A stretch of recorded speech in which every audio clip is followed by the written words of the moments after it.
दिसंबर जब भी आता है वो पगली फिर से बीते मौसमों को याद करती है।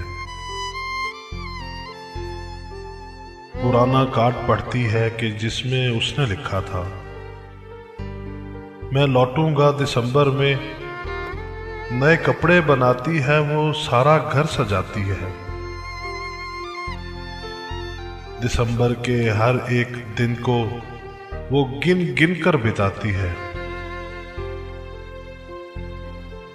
जो ही 15 गुजरती है वो कुछ कुछ टूट जाती है, मगर फिर भी पुरानी एल्बमों को खोलकर माजी बुलाती है।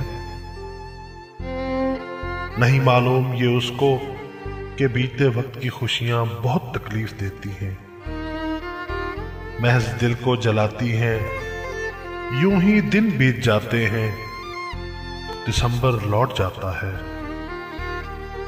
मगर वो खुश फहम लड़की दोबारा से कैलेंडर में दिसंबर के महीने के सफ़े को मोड़कर फिर से दिसंबर के सहर में डूब जाती है कि आखिर उसने लिखा था, मैं लौटूंगा दिसंबर में। दिसंबर जब भी आता है वो पगली फिर से बीते मौसमों को याद करती है।